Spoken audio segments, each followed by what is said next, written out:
dawn. Summer, 102 BC. The plains below Aquae Sextiae, southern Gaul. The morning sun illuminates a sight that will haunt survivors until their dying breaths. 100,000 Germanic warriors advancing up the slope like a human avalanche, their war cries shaking the very earth. At the crest of the hill, 30,000 Roman legionaries stand in perfect silence, their shields locked, their faces hidden behind bronze helmets, waiting with the patience of predators who know the prey must come to them. Between these forces, between civilization and what Romans call barbarism, between discipline and fury, stands one man, Gaius Marius, consul of Rome for the 4th time, architect of the new model army, the man who will either save the Republic or die watching it burn. A Teutonic warrior, 7 feet tall with arms like tree trunks, breaks from the mass and bellows a challenge in broken Latin. "Romans, little men in metal shells, come down and fight like warriors, not cowards." Marius doesn't move, doesn't respond. He learned long ago that battles are won not by answering taunts, but by choosing when and where to unleash hell. He has chosen this ground, this moment, this precise angle of sunlight that blinds enemies charging uphill. He has waited 2 years for this morning, endured the Senate's scorn, his soldiers' doubts, and the terror of a nation that has seen 300,000 Romans already slaughtered by these same Germanic tribes. Now, as the Teutones surge forward, their women and children watching from wagon forts in the distance, Marius raises his right hand. 4,000 Roman throats release a single word that will echo through history. Kill! What happens next is not a battle, it is methodical annihilation. It is the day Rome proves that discipline trumps numbers, that iron defeats courage, that civilization, Roman civilization, will not go gentle into history's night. In the next 8 hours, an entire culture will cease to exist. The Teutones, who have terrorized Europe for a decade, who have made Rome itself tremble, will be erased so completely that future generations will doubt they ever existed at all. This is the story of how one man, one army, and one day changed the course of Western civilization forever. To understand the cataclysm at Aquae Sextiae, we must journey back to 113 BC, to the frozen forests of Jutland, modern Denmark. Here, according to the Greek historian Strabo, a catastrophe struck that would send ripples across the known world. The sea, driven by massive storms, swallowed vast swaths of coastal land. Modern climatologists suggest this was part of a broader cooling period that made northern European agriculture impossible. The Cimbri, Teutones, and Ambrones, 3 Germanic tribes totaling perhaps 500,000 people, made a decision that would shake Rome to its foundations. They would migrate south, all of them, seeking new lands under warmer suns. This was not an invasion in the traditional sense, explains Dr. Adrian Goldsworthy, historian of ancient Rome. This was an entire civilization on the move. Men, women, children, elderly, cattle, everything they owned loaded onto thousands of wagons. They were not looking for plunder, but for a new home. This made them infinitely more dangerous than any mere raiding force. Leading the Teutones was King Teutobod, a giant of a man even by Germanic standards. Roman sources describe him as nearly 7 feet tall, with flame-red hair braided in the Germanic style, arms scarred from countless battles, and a voice that could carry across a battlefield. He was not a savage. He spoke several languages, understood Roman tactics, and had turned his portion of the migration into a disciplined, if unconventional, army. The Germanic migration carved a path of devastation through Europe that shocked even war-hardened Romans. In 113 BC, they annihilated a Roman army at Noraia in the Alps. The consul, Gnaeus Papirius Carbo, had attempted to ambush them, but instead lost 20,000 men in a single afternoon. In 109 BC, consul Marcus Junius Silanus met them in Gaul with another Roman army. The result was another massacre. 30,000 Romans dead, their eagles captured, their consul fleeing in disgrace. But the worst was yet to come. At Arausio, modern Orange, in 105 BC, the Germanic Confederation met the largest Roman army ever assembled. 80,000 legionaries and 40,000 auxiliary troops under proconsuls Quintus Servilius Caepio and Gaius Marius Maximus. The two Roman commanders, however, despised each other.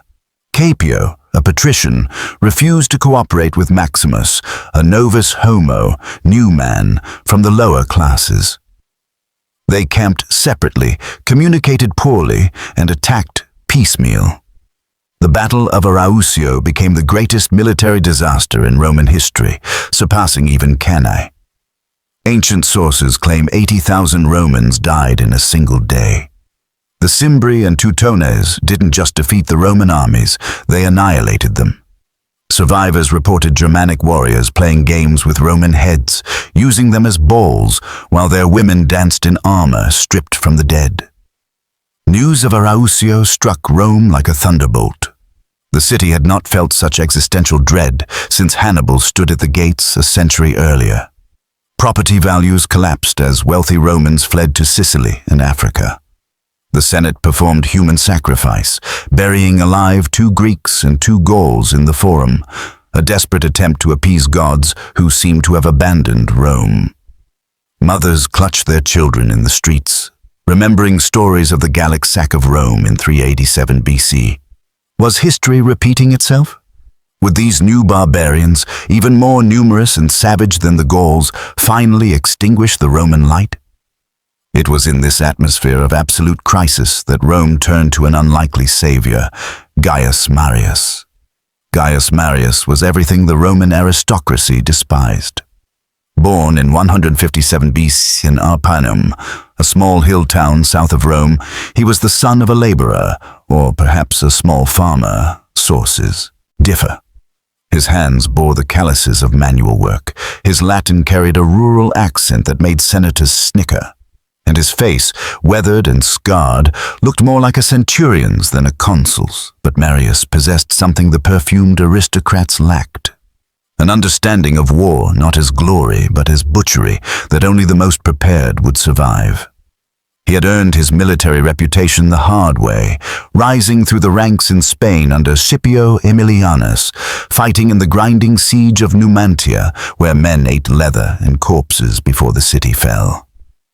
Marius was a military revolutionary disguised as a traditionalist, notes Dr. Mary Beard, professor of classics at Cambridge. He understood that Rome's citizen militia system, where farmers became soldiers for summer campaigns, could not match professional warriors like the Germanic tribes. Rome needed a professional army, and Marius would create it.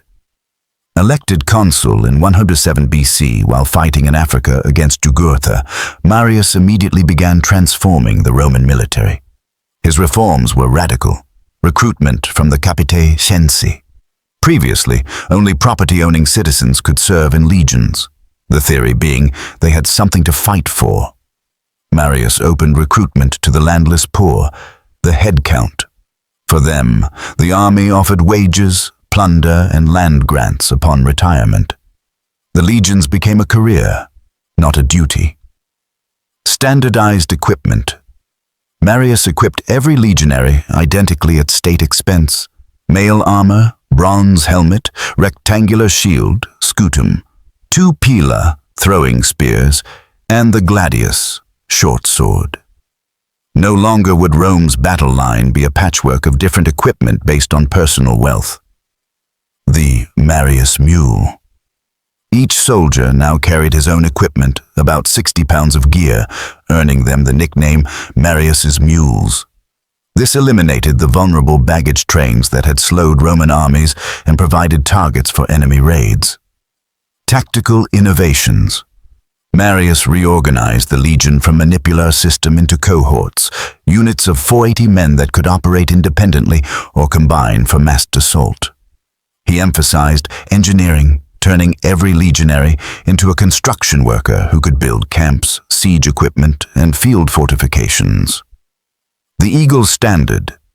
Each legion received an eagle, aquila, as its sacred standard, creating esprit de corps and a symbol worth dying to protect. After Arausio, Rome elected Marius consul again and again, 5 consecutive consulships from 104 to 100 BC, shattering all precedent. But Marius did something unexpected. He didn't immediately march against the Germanic tribes. Instead, he trained.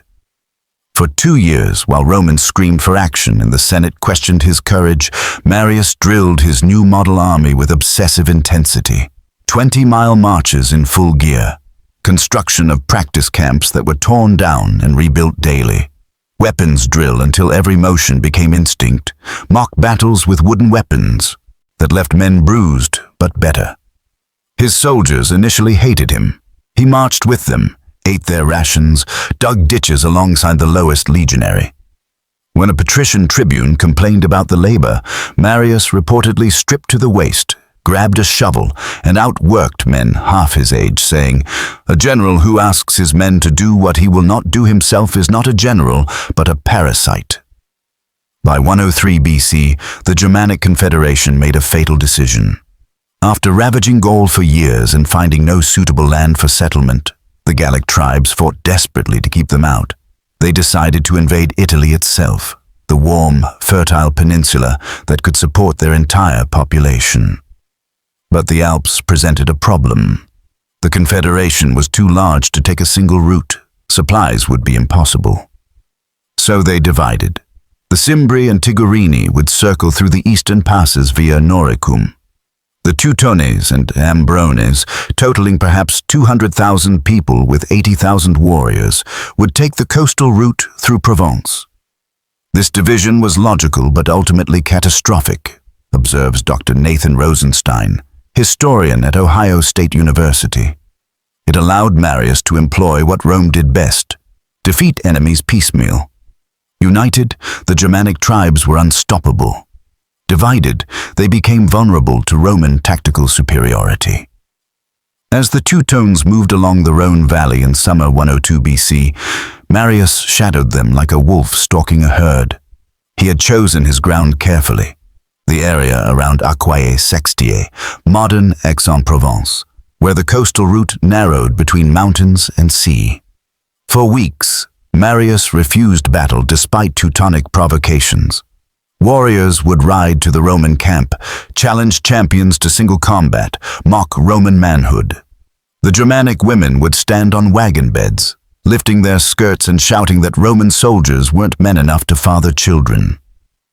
Marcus Flavius, a centurion in the 10th Legion, wrote to his wife, "The waiting is torture. Every day these giants mock us, and we must stand silent. Some younger soldiers grind their teeth so hard they crack. But the old man, Marius, has a look in his eyes, like a farmer watching storm clouds, knowing exactly when they'll break." The Ambrones, allied to but distinct from the Teutones, grew impatient. On a sweltering afternoon, an advance guard of 30,000 Ambrones approached a river near the Roman camp. The day was brutally hot, and the Germanic warriors, seeing cool water and believing the Romans too cowardly to fight, broke discipline to drink and bathe. Marius watched from his camp's tower. This was not the battle he planned, but opportunity in war is like lightning, it strikes once.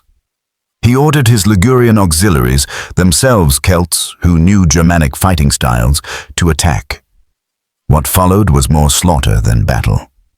The Ambrones, many drunk, some literally naked from bathing, were caught completely off guard.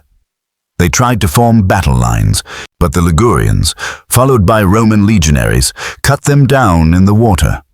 The river, Romans recorded, ran red for 3 days. That night, the Germanic camp filled with a sound that chilled even veteran Roman soldiers, the keening of thousands of women mourning their dead. The wailing continued till dawn, an unearthly sound that reminded every listener that this war was not just between armies, but between entire peoples. Among Marius's officers was a young man who would later become one of Rome's greatest generals, Quintus Sertorius. At 20 years old, Sertorius commanded a cohort of Spanish auxiliaries. Intelligent, ambitious, and unusually empathetic for a Roman officer, he left detailed memoirs that provide our best eyewitness account of the battle.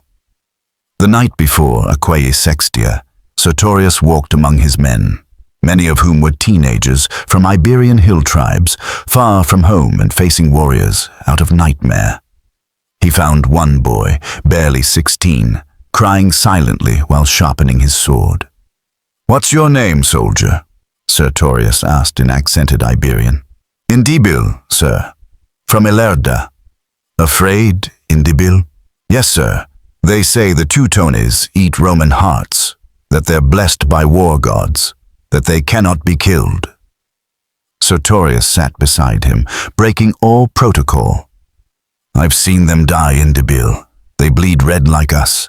They scream for their mothers like us. Tomorrow, stay close to your brothers in arms. Remember your training. The geometry of battle favors discipline over size. And if you die, well, there are worse things than dying for Rome while your friends sing your name." The boy survived Aquae Sextiae. 40 years later, as a grizzled centurion, he would tell his own soldiers about the young officer who sat with him the night before the world changed. If you appreciate stories like this, where individual human courage meets the vast forces of history, where the fate of civilizations hangs on the decisions of ordinary people thrust into extraordinary circumstances, remember that understanding these pivotal moments helps us comprehend how our world was shaped and perhaps how we might shape it still. On the Germanic side stood Divico, a Teutonic noble whose name appears in Roman accounts as one of King Teutobod's chief warriors. Standing 6.5 feet tall, with arms covered in ritual scars and hair bleached white with lime in the Germanic fashion, Divico embodied everything Romans feared about their enemies. But Divico was more than a warrior. He was a father of 3 sons and 2 daughters, a husband to Veleda, a priestess of the Germanic goddess Nerthus. He had joined the Great Migration not for plunder but for land, where his children could farm without starving through brutal northern winters. The night before the battle, Divico performed the ritual of the devoted, Germanic warriors who pledged their lives to the war god Tiwaz in exchange for victory. He cut his arm, letting blood drip onto his sword while chanting, "Blood for blood, death for death," until the eagles fall or the sun fails to rise. His eldest son, Baiorix, just turned warrior age at 14, begged to stand beside him in the battle line. "Not tomorrow, my son," Divico said. "If I fall, you must protect your mother and sisters. One man's glory is not worth a family's extinction." Divico would die at Aquae Sextiae, cut down while defending King Teutobod's standard. His son would be enslaved, sold in Roman markets, his Germanic name forgotten. Within a generation, Divico's bloodline would be absorbed into the Roman world, his grandchildren speaking Latin, worshipping Roman gods, never knowing their grandfather died trying to save their people from annihilation. Not all participants in the battle were warriors. Claudia Quinta, a freedwoman from Capua, ran a wine shop that followed Marius's army, part of the vast civilian tale that accompanied Roman legions. Her account, preserved in a letter to her sister, provides a unique perspective on the battle.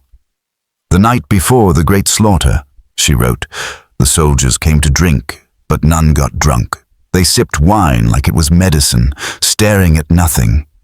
Some wrote letters, many made wills, giving their few possessions to tent mates.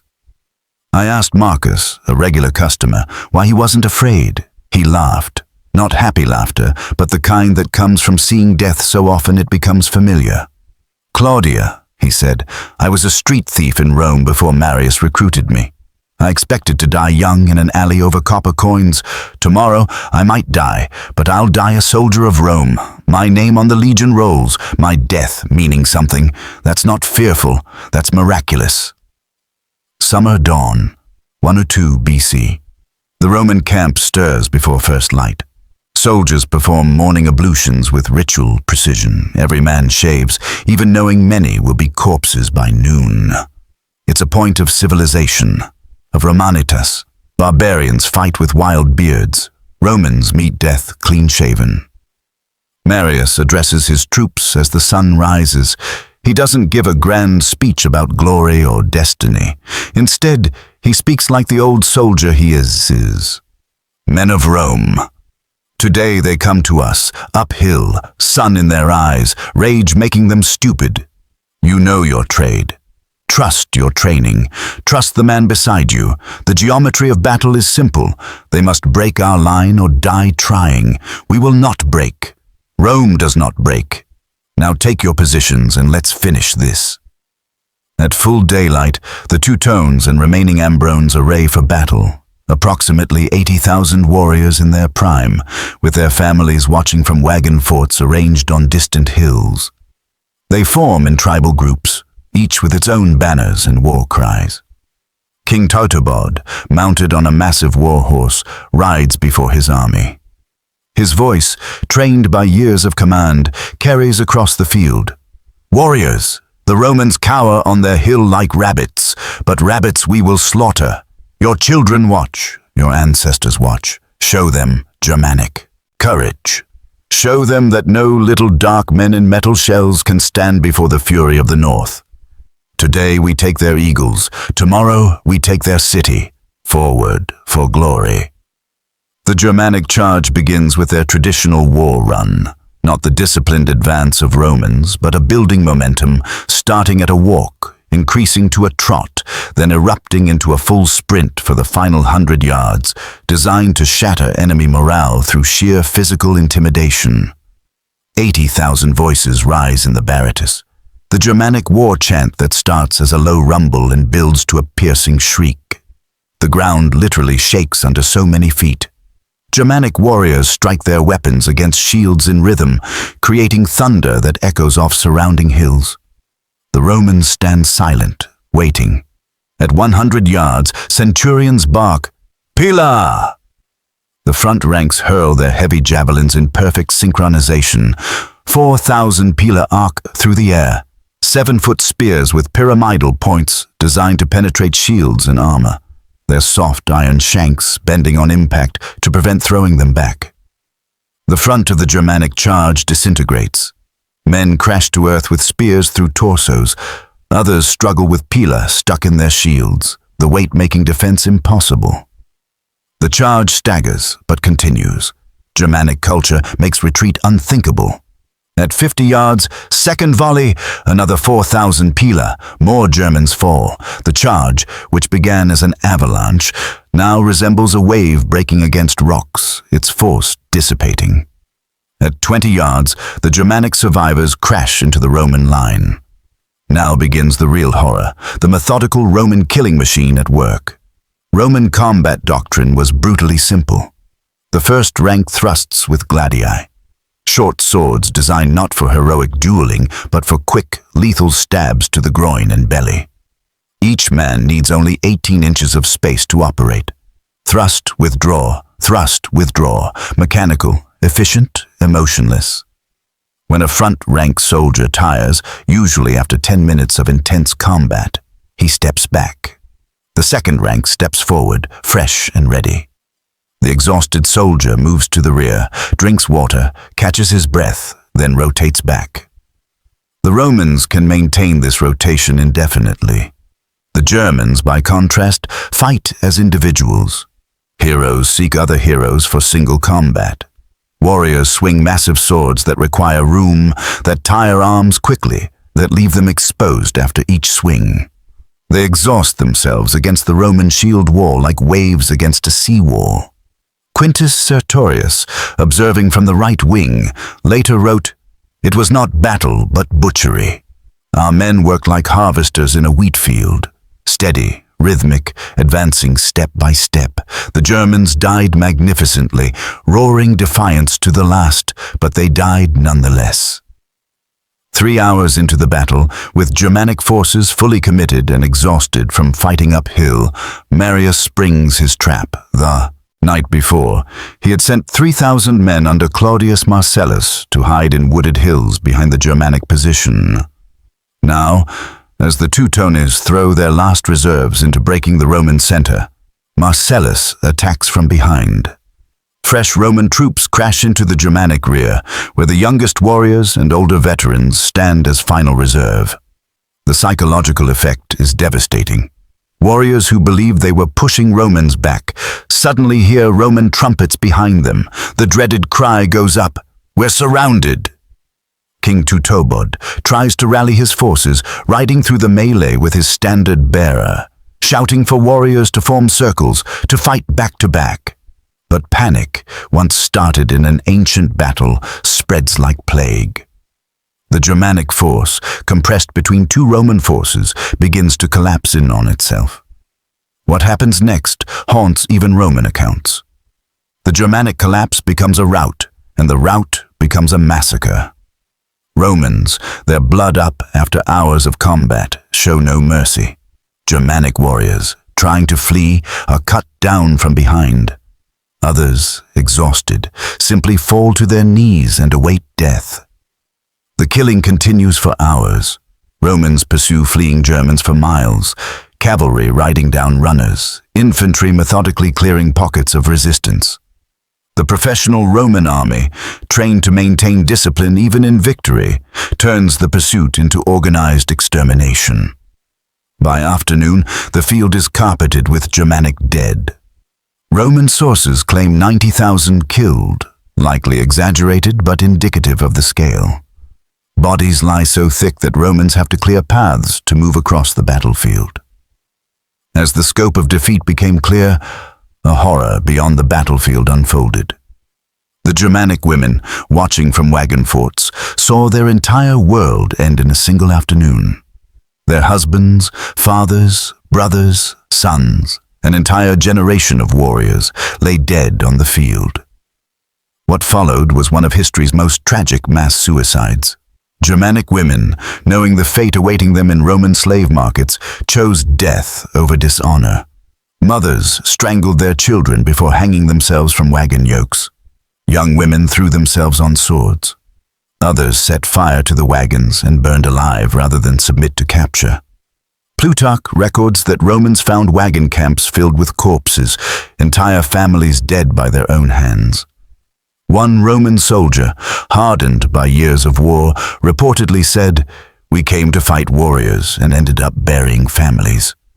There is no glory in this, only necessity. Those captured, perhaps 60,000 women and children, were sold into slavery. The Roman slave markets glutted, prices collapsed. A healthy Germanic woman sold for less than a donkey. Within a generation, the Teutones and Ambrones ceased to exist as distinct peoples, absorbed into the vast Roman slave population. King Teutobod survived the battle, captured while trying to rally a final stand. Marius had him brought before the assembled legions. The giant king, wounded and chained but still defiant, stood unbowed. Through an interpreter, Marius asked, "Why did you invade Roman lands?" Teutobod replied, "My people were starving. We sought only land to farm, peace to raise our children. You Romans have more land than you can use, yet you would not share even wasteland. Now my people are dead, and you ask why? Ask your own greed." Marius had no response. He sent Teutobod to Rome, where the king would march in Marius's triumph before being strangled in the Tullianum prison, the traditional fate of defeated enemies of Rome. News of Aquae Sextiae reached the Cimbri as they prepared to cross into Italy via the eastern passes. They might have retreated, saved themselves, but Germanic honor culture made withdrawal after their allies' destruction impossible. The following year, 101 BC, Marius met the Cimbri at Vercelli in northern Italy. Using similar tactics, disciplined Roman professionalism against Germanic fury, he annihilated them too, another 140,000 dead, according to Roman sources. The Cimbrian king Boiorix died fighting. His wife, rather than be enslaved, sent their children to Marius as suppliants, then took poison. With Vercellae, the Germanic threat to Rome ended. 2 entire nations had been erased, their cultures extinguished, their languages silenced. The survivors, enslaved and scattered across the Roman world, would leave no trace except in DNA studies 2,000 years later showing Germanic genetic markers in Italian populations. Aquae Sextiae saved Rome from potential destruction, but at a cost that would echo through centuries. Marius became the most powerful man in Rome, elected consul and unprecedented 7 times. His military reforms created the professional legions that would conquer the Mediterranean, but also the private armies that would destroy the Republic. Aquae Sextiae was Rome's salvation and its curse, argues Dr. Adrian Goldsworthy. It proved Roman military superiority, but also created the template for military strongmen, Marius, Sulla, Pompey, Caesar, who would tear the Republic apart. The professional army that saved Rome from external threats became the internal threat that destroyed republican government. Though the Teutones and Cimbri were annihilated, their destruction became a foundation myth for later Germanic peoples. The disaster taught surviving Germanic tribes that they could never defeat Rome through direct assault. Instead, they would spend centuries learning Roman tactics, serving as Roman auxiliaries, slowly infiltrating the empire until, 3 centuries later, Germanized Roman armies would sack Rome itself. The Battle of the Teutoburg Forest in 9 AD, where Germanic tribes under Arminius destroyed 3 Roman legions, was explicitly planned as revenge for Aquae Sextiae. Arminius, trained by Romans, used Roman tactics against them. The Germanic victory cry was reportedly, "For the Cimbri, for the Teutones." Aquae Sextiae marked a fundamental shift in how Rome dealt with existential threats. The Republic had always preferred incorporating defeated enemies. The Italians, Greeks, even Gauls became Romans. But the complete annihilation of the Cimbri and Teutones established a precedent for total war, for erasure rather than absorption. This philosophy would guide Roman frontier policy for centuries. Rebellious peoples weren't just defeated, but eliminated. Carthage, Corinth, Jerusalem, cities that defied Rome, were obliterated, their populations killed or enslaved, their cultures systematically destroyed. Aquae Sextiae proved such annihilation was possible. Subsequent Roman generals proved it was repeatable. Modern archaeology has both confirmed and complicated the ancient accounts. Excavations at Aquae Sextiae have found mass graves containing thousands of skeletons showing combat trauma. Skulls split by swords, ribs pierced by spears.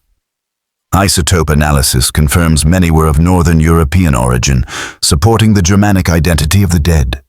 But archaeology also reveals complexity ancient sources ignored.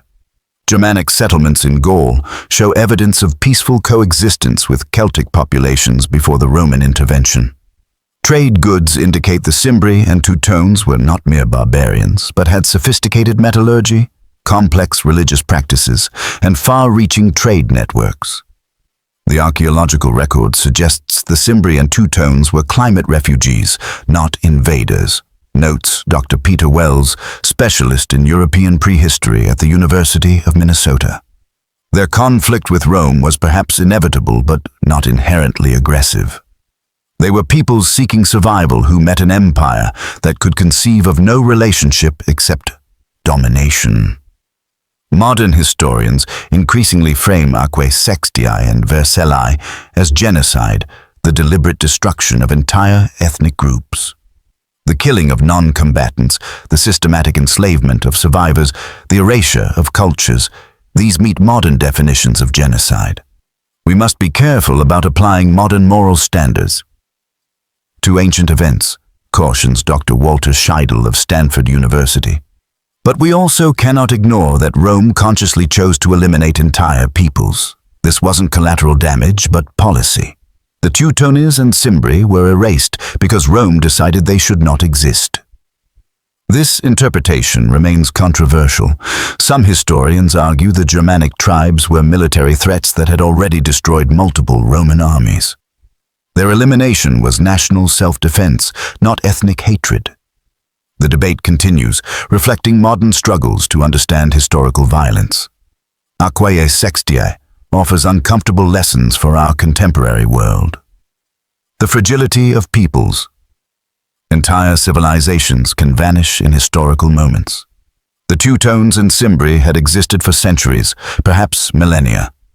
In one summer day, they effectively ceased to exist. No culture, no matter how strong, is guaranteed survival. The power of military innovation.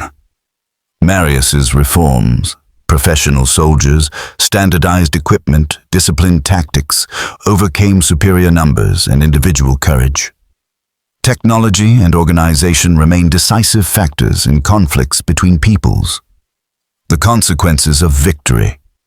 Rome's total victory at Aquae Sextiae created the precedent and mechanism for future civil wars. The professional army that saved the Republic became the tool for its destruction. Absolute victory can carry the seeds of ultimate defeat. Climate and conflict. The Cimbrian migration began with climate change in northern Europe. As our own climate changes, will we see similar mass migrations? How will wealthy nations respond to climate refugees? Aquae Sextiae suggests historical precedents are troubling. Modern Aix-en-Provence shows little trace of the ancient slaughter. Cafes and boutiques line streets where Germanic warriors once charged Roman lines. The probable battle site is now agricultural land, growing lavender and grapes. Occasionally, farmers still unearth rusted spear points or human bones, brief reminders of the horror that once soaked this soil. A small monument, erected in 1935, marks the approximate location of the battle. Its inscription, in Latin and French, reads, "Here Roman discipline defeated Germanic courage. Here nations ended, and empire endured." Few tourists notice it, preferring the nearby thermal baths that gave Aquae Sextiae its name. If ancient numbers are even remotely accurate, over 200,000 people died as direct result of Aquae Sextiae and its aftermath. Warriors in battle, families in suicide, survivors in slavery. This represents one of the largest death tolls from a single military campaign in ancient history. Behind each number was a human being. A Teutonic father who would never see his children grow, a Roman soldier who would never return to his Italian farm, a Germanic mother who chose death over slavery, a child sold in Roman markets who would forget their native language and grow up speaking Latin. History celebrates Marius as Rome's savior, reflects Dr. Mary Beard. But we must also remember him as the architect of annihilation. He saved Roman civilization by destroying others. This is the fundamental paradox of empire. It preserves by eliminating, creates by destroying, brings peace through war. Aquae Sextiae forces us to confront uncomfortable questions about civilization itself. Rome represented law, literature, engineering, philosophy, what we call civilization. The Germanic tribes, in Roman eyes, were barbarians threatening this order. Rome's victory preserved Latin literature, Roman law, architectural innovations, and administrative systems that still influence our world. But at what cost? The complete erasure of entire peoples, their stories forever silenced, their perspectives lost. We know the Cimbri and Teutones only through their killers' accounts. Their songs, stories, beliefs, and dreams died with them at Aquae Sextiae. As we face our own age of migrations, climate change, and cultural conflicts, Aquae Sextiae stands as both inspiration and warning. It shows that disciplined societies can overcome seemingly overwhelming threats. But it also demonstrates the temptation of final solutions, the seductive simplicity of eliminating rather than accommodating difference. The Germanic peoples who threatened Rome in 102 BC were climate refugees. driven from their homes by forces beyond their control. They sought land and survival. Rome, facing existential threat, responded with annihilation. Both sides, from their perspectives, had no choice. Both were trapped by circumstances, cultures, and fears that made coexistence impossible. On that summer day in 102 B, Gaius Marius saved Rome. He also set precedents that would contribute to the Republic's fall and establish patterns of total war that would echo through Western history. He was simultaneously Rome's savior and an architect of genocide, a military genius and an author of atrocity. The Teutones and Ambrones died as peoples but live on as warnings. That military might alone cannot guarantee security, that victory can be too complete, that in erasing enemies we may erase parts of our own humanity. Standing on the battlefield today, surrounded by peaceful French countryside, it's hard to imagine the carnage that once occurred here.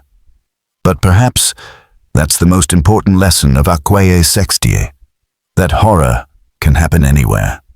That civilization and barbarism are not fixed categories but choices people make under pressure, that the line between salvation and annihilation is thinner than we dare admit. The Battle of Aquae Sextiae asks us, what would we do facing annihilation? How far would we go to preserve our way of life? And in preserving it through violence, do we ultimately destroy what we sought to save? These questions have no easy answers. But in wrestling with them, in refusing to forget places like Aquae Sextiae, we honor both victors and vanquished. We remember that every triumph is also a tragedy, that every civilization is built on others' ruins, that history is written by survivors but belongs to all who lived it, Roman and German, citizen and slave, those who killed and those who died.